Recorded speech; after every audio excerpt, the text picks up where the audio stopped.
most of you have probably seen or tasted cake pops at places like Starbucks or other bakeries. And while they're a little bit time consuming, they're actually quite simple to make. There's a creative process that comes along with making these because you get to choose obviously your own cake and icings and with all the endless possibilities. You can kind of make it your own.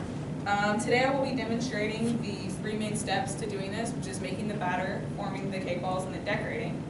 And I've done a lot of baking. My grandmother taught me when I was young, and I've continued to do so since then.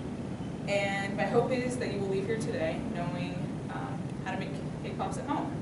And so we'll start with the making of the batter, which you can just pick out any type of cake mixture at like your local grocery store or whatever, and simply follow the baking instructions on the back, which will include like eggs, vegetable oil, water, those types of things, and bake to the allotted time, which is typically 30 to 35 minutes. Then once that has been baked, it needs to cool completely, which can take 45 to an hour. Just kind of depends on what type of pan your cake is in. And so now that you've had the cake baked and everything else and it's completely cooled, you can move on to the next step, which is forming the cake balls. And so what you will do is you will get a pretty decent sized mixing bowl and you will crumble the cake into the bowl.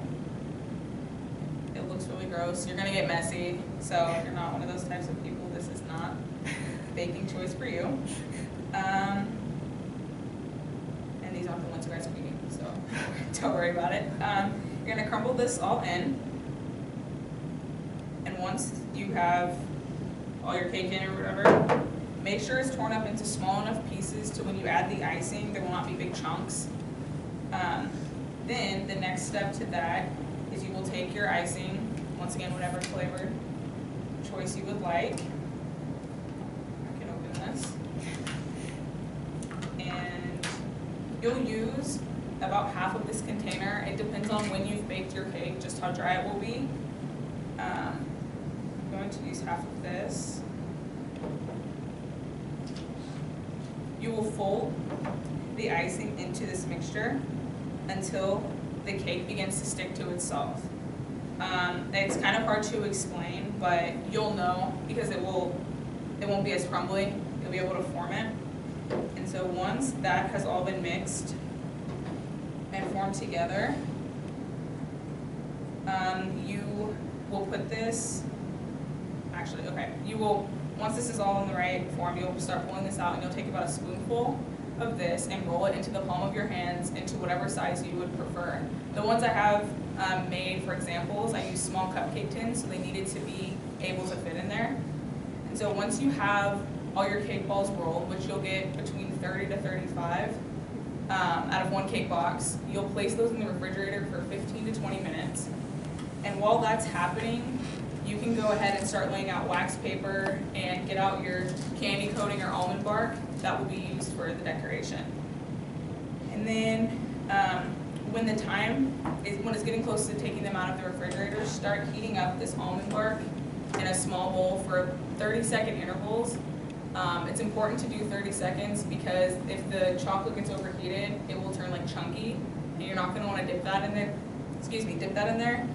And so once that has been melted and your 15 to 20 minutes of these in the refrigerator is up, you will take those out and you will dip your sticks about 1.5 inches into this chocolate, and this will be used as a way to secure the cake pop onto the stick.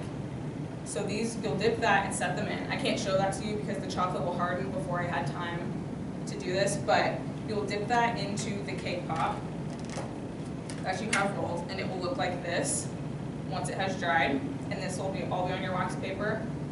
Then you can set those out and start moving on to the next step. So once all that has been done, you'll move to the last part of the process, which is decoration. The first thing you're going to want to do with that is warm up some more almond bark. Now don't do this in the same bowl you did your smallest one in, because that chocolate will reheat and turn chunky because it will be burned. Melt enough in there, and you're going to dip them in and place them onto your wax paper. And if you're going to do different decorations like I have done, you will need to do this before the candy coating is completely hardened.